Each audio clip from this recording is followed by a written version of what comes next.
ছেলে একজন মস্ত বড় অফিসার, মাসে 1.5 লাখ টাকা মাইনে, খেতেই সময় পায় না।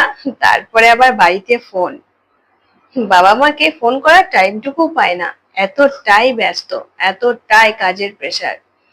হঠাৎ একদিন তার বাবা তাকে ফোন করে বলল, বাবু, তুই তো ফোন করার টাইমই পাস না। আমি সারা দিন অপেক্ষায় থাকি, তুই কখন আমাকে একটু ফোন করবি। ছেলে তখন বলে উঠলো, বাবা, আমি ভীষণ ব্যস্ত, ভীষণ ব্যস্ত, আর প্রচুর কাজের প্রেসার। আমি ফোন করতে তোমাকে টাইমই পাই না। কিন্তু জানিস বাবু, আমি তুই যখন ছোট ছিলি না, তখন তোর মাকে আমি বারবার ফোন করে বলতাম, ঠিক টাইমে ওকে ওষুধটা খাইয়েছো তো? ওকে আজকে কিন্তু ডাক্তারের কাছে নিয়ে যেতে হবে, ওর শরীরটা ভীষণ খারাপ।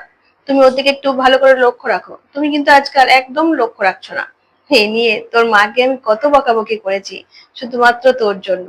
তোর দিকেই আমার মন পড়ে থাকতো। যতই কাজের প্রেশার থাকুক না কেন, শুধু তোর কথাই ভাবতাম। তোর শরীর খারাপ হলো কিনা, তোর খাবারটা ঠিক আছে কিনা, এই নিয়ে তোর মায়ের সাথে আমার সারা জীবনের অশান্তি লেগে থাকতো, শুধু তোর জন্য। ছেলে তখন মুচকি হেসে বাবাকে বলল, বাবা, তুমি জানো, তুমি তখন যা ইনকাম করেছিলে, আমি তোমার থেকেও 10 ভাগ ইনকাম বেশি করি। তুমি যে ইনকামটা সারা জীবনে করেছো, সেটা আমি 1 বছরে তুলে দিতে পারি। আমি এতটাই বড় ইনকাম করি। এত বড়ই অফিসার তোমার ছেলে বাবা। তুমি এখন শুধু পায়ের উপর পা তুলে খাবে, ঘুরবে আর বেড়াবে, আনন্দ করবে। তোমার ছেলে যখন তোমাকে টাকা পাঠানোর প্রয়োজন তখনই পাঠিয়ে দেবে, তুমি ইচ্ছা মতো খরচা করবে বাবা। বাবা তখন মুচকি হেসে ছেলেকে বলল, বাবু, তোকে আমি একটা গল্প বলি, তুই মন দিয়ে শোন।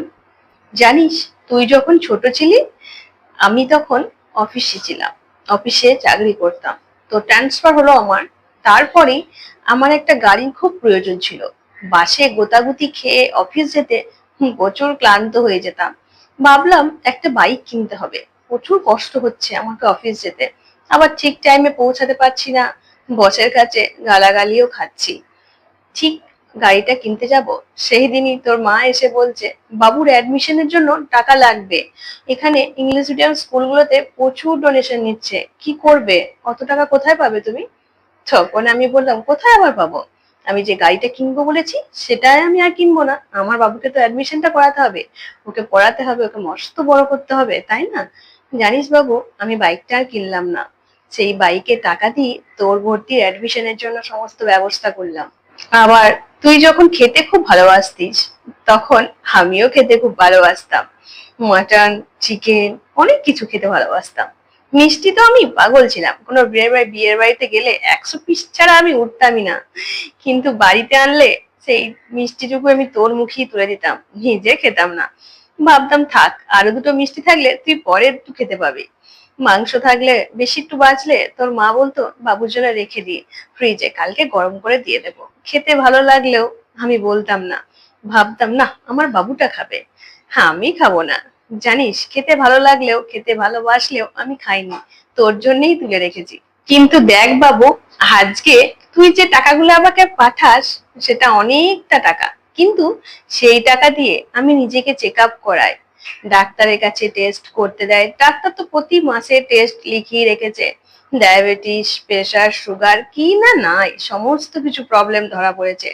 সেই টাকা দিয়ে আমাকে এখন ওইগুলোই করতে হয় বেশি। এখন আর খেতে ভালোবাসলেও খেতে পারি না, রোগের তাড়নায়। কারণ আমার মিষ্টি খাওয়া বারণ। আর বাইকে চড়তে আমাকে নিষেধ করে দিয়েছে, বলেছে পায়ে হাঁটতে। আমাকে নাকি এত ঘন্টা হাঁটতেই হবে। জানিস বাবু, সেই বাইকের শখ আমার আজও থেকে গেল, আর সেই মিষ্টি খাওয়ার নেশা আমার আজও থেকে গেল। তাহলে বোঝ বাবু, একটা মা বাবা তার সন্তানকে মানুষ করতে কতটা স্যাক্রিফাইস করে। যখন তাদের শখ আহ্লাদ খোঁচানোর বয়স, তখন তারা করে না, তারপরে সেগুলোকে আর সুযোগ পায় না ভোগ করার। বাবার কথাগুলি শুনে ছেলেটি চোখ দিয়ে টপ টপ করে জল পড়তে থাকলো। তখন বলল, বাবা, আমি তোমার আগেকার দিনগুলি ফেরত দিতে পারবো না, কিন্তু আমি এই চাকরি ছেড়ে তোমার পাশে, তোমার মৃত্যু পর্যন্ত তোমার পাশেই থাকতে চাই। তোমার হাতে হাত রেখে আমি চলতে চাই। তখন বাবা বলল, না বাবু, আমি মরেও শান্তি পাবো না। আমি তোকে বড় অফিসার বানানোর জন্যই এতটা কষ্ট করেছি। তুই যদি ওখান থেকে চলে আসিস, আমি মরেও শান্তি পাবো না। আমার এত কষ্ট, এত সবকিছু, সব তো তোর জন্য। তাই প্রত্যেক প্রত্যেকটা ছেলে মেয়ের উদ্দেশ্যে এই ভিডিওটা আমার করা, যে তোমরা বুড়ো বয়সে তোমার মা বাবাদেরকে ভালো খাওয়াতে পড়াতে না পারো, কিন্তু তাদের পাশে থাকার চেষ্টা করো, তাদেরকে দুঃখ দিও না। আমার এই ছোট ছোট ভিডিওগুলো যদি ভালো লেগে থাকে, লাইক শেয়ার কমেন্ট করতে একদম ভুলবে না।